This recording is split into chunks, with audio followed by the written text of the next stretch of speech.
floor for questions at this point. Did you guys notice any similarities with how that second half played out compared to the first time you guys played them, where it was the identical score at halftime and then they took the game over after halftime? Yeah, I don't know what it is right now, especially it's been for a problem all season with the second half situation. It'd be like up and down. We'll come out one game good second half, next game we'll come out horrible, and it's just like, you never know what's really going on. But I figured that happened today, and it's been a problem for us all season.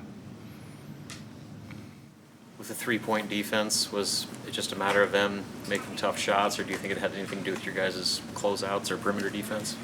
I mean, I think in the second half, especially when they started on making those to extend the lead, I think we kind of got a little frustrated and kind of went away from what we were supposed to be doing, and that's on us. And I think they got some open looks, but they also made some ridiculous shots. So I think we got to give credit to them. They shot probably how many did they make? 15. So yeah, I mean, we got to give credit to them to some of those, but yeah. And Eve, is it something about the way Wisconsin plays that gave you guys trouble this year? I think them probably just probably doing really good job on scouting reports. Having a really good big down there to protect the paint offensively and defensively. It's probably been a hard situation for us all year when teams got good bigs sometimes, and then kicking out to hit open threes. And that's what they did these past 2 games that we played them. They shoot the ball well. They got an inside presence, and it's a problem for us. Thor, Coach Weber could call 2 timeouts kind of really early in that second half. What was he telling you in those, and what was kind of the message early in that second half as it started to kind of get away from you guys a little bit? I mean, not to panic. I think it's just, there's a lot of game left to play, and it's only a 2-3 possession game, and I mean that's what he's saying, and we just can't capitalize on going out there and keeping it in the game. So I think he was just making sure that we wouldn't break down. Did the struggles defensively carry over offensively? I think maybe you got away from the offensive game plan a little bit, and guys trying to do too much to get back into it.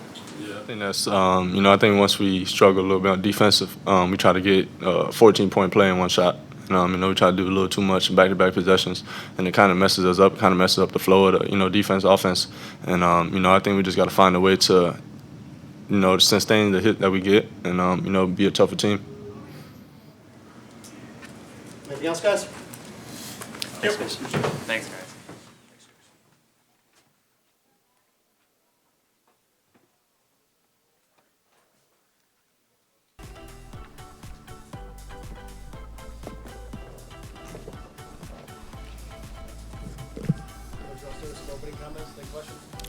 Sure. Obviously, happy for our guys to be able to come in here. That's always a tougher place to play, and against a team that can hurt you in a lot of different ways. That we responded in the second half, specifically defensively, and obviously it helps when shots go in too. But the defensive end is where we made some steps forward in the second half, and were able to get them under control a little bit, and then get some offense from our defense. But really good performances up and down our lineup, regardless of how many points they scored. I thought we had contributions from everybody that got a chance to play. So, questions?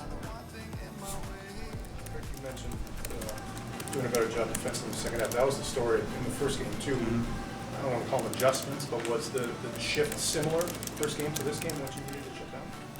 Yeah, I think so. Ironically, the score was exactly the same, 39-38 at halftime. So there was a lot of reminders of that. And I think also, the foul trouble put us out of sync a little bit in the first half with the Liam and Nate. So we had, different lineups in there a little longer than normal.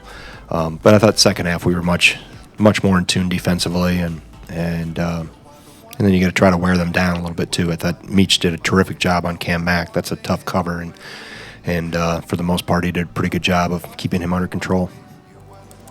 Brad's capable of something like that probably, but hasn't been shooting the ball as well as he hoped. Do you think it's just a matter of knocking down some shots early, some tough ones early? Mentally not going overboard. I mean, he give you an example. Brevin Pritzel didn't miss a shot for 2 days. He made 12 yesterday, 12 threes in our possessions. He was from everywhere. Brad couldn't make a shot for 2 days, and they changed spirits or whatever today, because Brad shot it like Brevin had been shooting it for 2 days, and Brevin shot it like Brad shot it for 2 days. So as long as somebody, as I told them, as long as somebody in one of our jerseys shoots it well, That's all I care. But it was good for Brad. I think the 2 days off helped Brad just try to get healthier and get his mind freshened up a little bit, as it has helped all of us. But it was good to see him get in a rhythm today, because he was feeling it. You had pulled Nate early, obviously, with the 2 fouls. How important was it for Potter to give you something, and at least help you guys steady things? Yeah, that was important. Specifically to, he came in and scored, I think, almost our first 5 points, or some of our early around the rim. Did that, but try to anchor that middle a little bit. And I know we went small for a while too, with Ford at the 5, just because of the ability to try to keep the ball out in front of us as much as possible. But Mike is making steps. It's still not perfect, but on the defensive end, and obviously we got to clean up those turnovers in the post and decisions there. But I think he's getting more and more comfortable with who we are and how we play.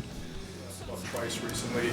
How would you categorize the way he played from start to finish today? I think he's been really, just solid. Look at the job he's done all year, the defensive assignments he's gotten. I joked with him earlier in the week that when he was a freshman, I was looking for places to hide him defensively. Now it's okay, who can I put him on?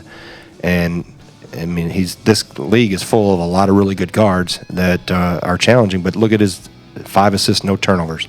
That he didn't have. He's just becoming more and more of a complete guard, and really obviously love the way he's playing and trying to lead his team. That 16-0 run you guys went on, what were you seeing offensively that allowed you guys to all of a sudden just kind of take the top off the game? Well, we touched the post. That was key for us. Even though we were shooting threes at times, our best threes come to inside out, and we were able to score at the rim a little bit with Nate. Micah got a few there, but that was the key, that even though we were going to get some open threes, we had to make sure we put pressure on the rim, and we were able to do that. Coach, you've been asked this question, I'm sure, 100 times, but you didn't shoot well in the first half. Nebraska did shoot well in the first half. It was a 1-point game.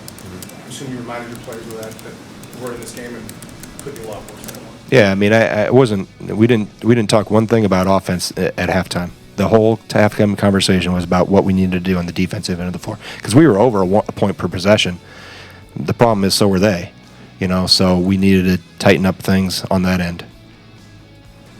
You haven't had a happy trip home in the last month or so. Did you need a road? These kids need a road, do you think? Look at the league. There's not a lot of us that are taking happy trips home after road games in this league. So, we'll take them any way we can get them. But knowing that the crowd, how it was going to be, we were able to get the crowd out of it by playing well, and look at how they have played. If Jalen Smith doesn't make a miraculous block, Cam Mack has a layup to beat Maryland. Geo Baker hits a step-back 3 at Rutgers to beat them. They've been competitive and in most of the games. So there was we knew exactly what we had to do today and how well we were going to have to play to come out of here on top. Anything further? All right, thank you.